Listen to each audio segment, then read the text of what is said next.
समाजवादी के मुखिया उत्तर प्रदेश के पूर्व मुख्यमंत्री अखिलेश यादव आज कानपुर में एक निजी कार्यक्रम में शिरकत करने वाले केंद्र सरकार उत्तर प्रदेश सरकार पर जमकर बरसे। कहा, कानपुर बने, यह हम सब की हसरत है। लेकिन जिस तरह से कानपुर के उद्यमी कारोबारी व्यापारी इतनी दिक्कतों के बाद भी अपना कारोबार चला रहे हैं, कानपुर के पूरे देश और विश्वास जो नाम और प्रतिष्ठा व अर्थ के मामले में एक नंबर था, वो धीरे धीरे खत्म होता जा रहा है। कानपुर लोगों को रोजगार काम देता था, जिससे कानपुर एक खुशहाल उद्योग स्थापित करता था, वो सब खत्म होता जा रहा है। कुछ समय से कारोबारियों को बहुत उलझनों के बाद काम करने को मजबूर है। सरकार ने जो पिछले बजट पास किया और इस समय के बजट में केवल मायूसी लाने का काम किया। कानपुर में समाजवादी सरकार में पनकी में कारखाने को ले लीजिए, पुराने कारखाने को बंद कर दूसरा नया कारखाना बनवाया, जो अधिक मात्रा में बिजली का उत्पाद करके अर्थव्यवस्था को बढ़ाने का काम होगा। कानपुर के साथ प्रदेश की बिजली पूर्ति करेगा। समाजवादी पार्टी बेहतर की दिशा में काम करती है। सपा सुप्रीमो अखिलेश यादव ने तंज कसते हुए कहा कि कानपुर वालों ने बीजेपी सरकार के सांसद, विधायक, यहां तक स्पीकर भी देख लिए। आइए देखते हैं रिपोर्ट। ऊपर घमासान छिड़ा हुआ है, देखिए क्यों? हमारे आपके लिए कानपुर कामपुर बने, कानपुर कामपुर बने, यहाँ के कारखाने चलें, उद्योग चलें। जो नाम कभी कानपुर का था, जो प्रतिष्ठा कानपुर की कभी थी, जो लाखों लाख लोगों को नौकरी रोजगार देता था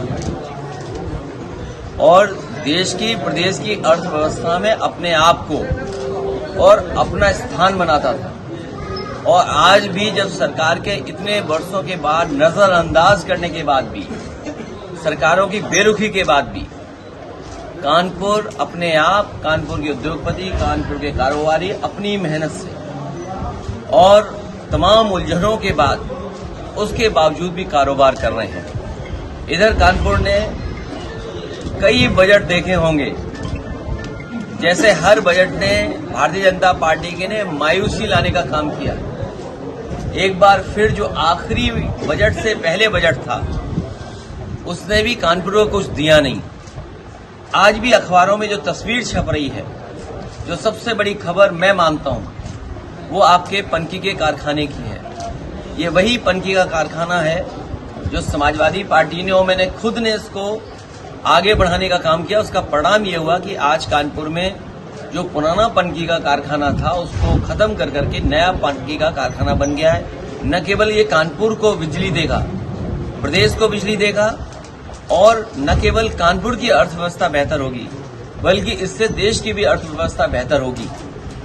कानपुर कामपुर बने, उस दिशा में हम लोग काम करना चाहते हैं। और मैं तो कहूंगा कानपुर वालों से, बीजेपी के आपने सब कुछ देख ली, सरकार भी देख ली, सांसद भी देख लिए, स्पीकर भी देख लिए, और कई और पद भी देख लिया आपने।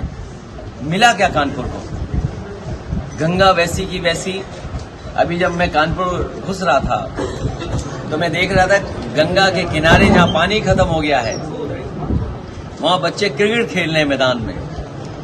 तो सोचिए मई जून में क्या होगा गंगा का, मां गंगा का मई जून में क्या होगा।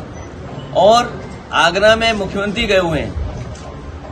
जब गंगा सूखेगी कानपुर में, तो आगरा में यमुना सूख जाएगी। ये वो सरकार है जो किसी संस्था को मानती नहीं है।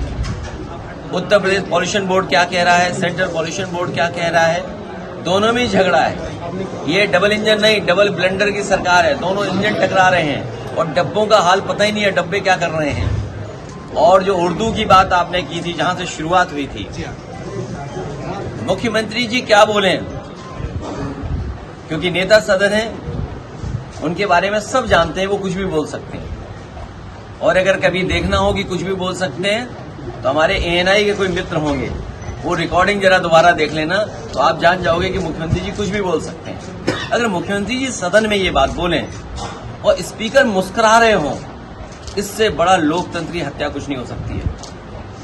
स्पीकर की जिम्मेदारी बनती है कि अगर मुख्यमंत्री ने गलत कहा है तो मुख्यमंत्री को रोकें।